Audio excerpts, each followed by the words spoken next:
bonjour. Bonjour, nous voilà à nouveau réunis pour un nouveau conte déconfiné. Un conte en temps de confinement pour confiner. Et c'est parti. Écric, écrac, l'histoire sort de mon sac. Et cette histoire-là, elle s'est passée au pied des montagnes, dans un tout petit village. Ce jour-là, c'était l'automne. Le ciel était bleu sans mélange, mais il faisait déjà très très froid. Tellement froid que les maisons s'étaient serrées les unes contre les autres pour se tenir chaud. Tellement froid que chaque cheminée fumait. Et en bas de l'une de ces cheminées, juste en ligne droite, il y avait un feu. Devant ce feu, un salon. Et dans ce salon, un grand fauteuil dans lequel était assise une toute vieille dame qui tricotait. Point à l'endroit, point à l'envers, point à l'endroit, point à l'envers. Point à l'endroit, point à l'envers, point à l'endroit, point à l'envers. Point à l'endroit, point à l'envers. Point... 16 heures ont sonné à l'horloge. Simone s'est levée, elle a posé son ouvrage sur le petit guéridon et elle a trotté jusque dans sa chambre. Et là, elle a attrapé la porte de sa garde-robe et... elle a cherché sa plus belle jupe parmi ses 40 jupes et jupons. Pourquoi ? Eh bien parce que ce soir, en haut de la montagne, c'était le mariage de sa petite fille. Et elle voulait être la plus belle pour aller danser. Elle savait très bien la jupe qu'elle cherchait. Ah la voilà! Sa belle jupe blanche avec des fleurs bleues et des feuilles vertes. Elle n'avait pas pris une ride. Elle l'a passée sur ses hanches, elle l'a boutonnée jusqu'en haut. Elle est allée se voir devant son miroir. Ça allait pas du tout. Mais non, sous ses jambes, enfin sous sa jupe dépassaient ses deux jambes. Des deux jambes toutes fines, toutes maigres, comme deux brins d'herbe. Oh non, ça lui convenait pas du tout. Alors elle a attrapé, hop, un jupon, elle l'a passé sous sa jupe, elle est retournée devant le miroir. Oh non, mais ça faisait pas du tout illusion. Elle est retournée à la garde-robe. Bon, elle a attrapé une jupe, tant pis pour les fleurs bleues. Elle l'a passée au-dessus, ça faisait 3. Elle est retournée devant le miroir. Elle est retournée à la garde-robe, 4e, 5e, 6e, elle en a mis 7. Et là, elle s'est regardée une dernière fois. Le mieux est l'ennemi du bien. Bon, maintenant qu'elle s'était occupée du bas, il fallait qu'elle s'occupe du haut, elle n'allait pas sortir comme ça. Hein. Elle a attrapé une jolie chemise en dentelle qu'elle a nouée jusqu'au cou. Elle a mis un collier de perles en sautoir, elle y a fait un nœud au milieu. Elle a roulé ses cheveux en permanente sur sa tête et ainsi prête, elle a attrapé son sac à main sur l'épaule et elle est sortie de chez elle. Et Simone a avancé, un pas devant l'autre, dans la grande rue du bourg, tranquillement, tête haute. Elle cheminait comme ça, comme une déesse agricole. Elle est passée devant chez le boucher. Et lui, derrière la vitrine, il était occupé avec son apprenti. Alors tu vois le jarret là, j'ai attrapé un coup de soleil, un coup d'amour, un coup de je t'aime, je sais pas comment. Faut que je me rappelle, si c'est un rêve, t'es superbe. Simone a passé son chemin. Elle a continué d'arpenter la grande rue quand elle est passée devant la boulangère, qui l'a vue. Hey, sister, we are family. Ooh. Simone l'a saluée. Elle a continué. Elle est sortie du village, passée entre les champs. Et dans les champs, il y avait les paysans qui retournaient leurs terres. Et quand ils ont vu Simone, ils ont lâché leur outil. Oh la vache!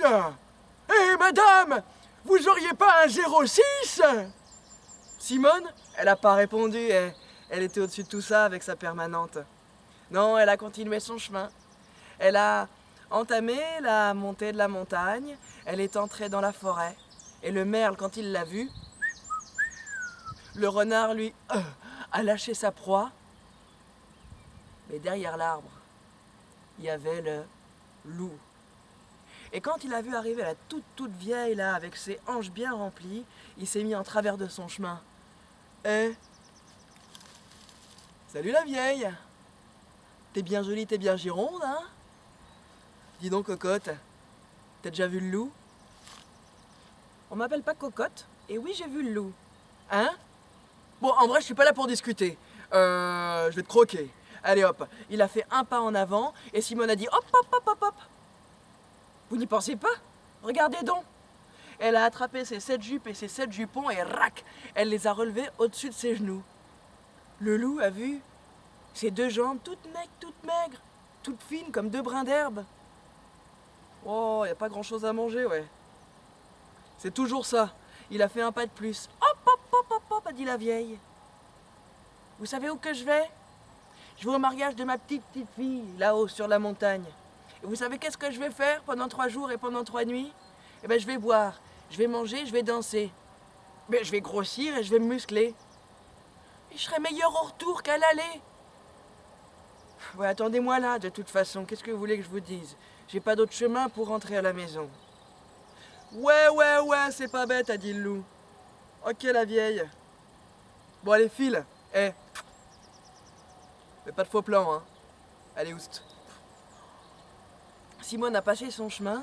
Elle s'est accrochée à son petit sac, elle a couru autant qu'elle a pu, et finalement, le soir tombait quand elle est arrivée devant une grande maison.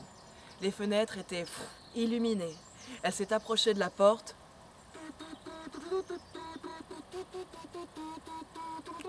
La fête battait déjà son plein. Elle a ouvert sans frapper, et à l'intérieur, quand on l'a vue, wouh, Simone! Ils ont arrêté la musique, ils l'ont attrapée et ils l'ont fait sauter en l'air, sauter en l'air, sauter en l'air. Faut pas vous inquiéter pour Simone, hein.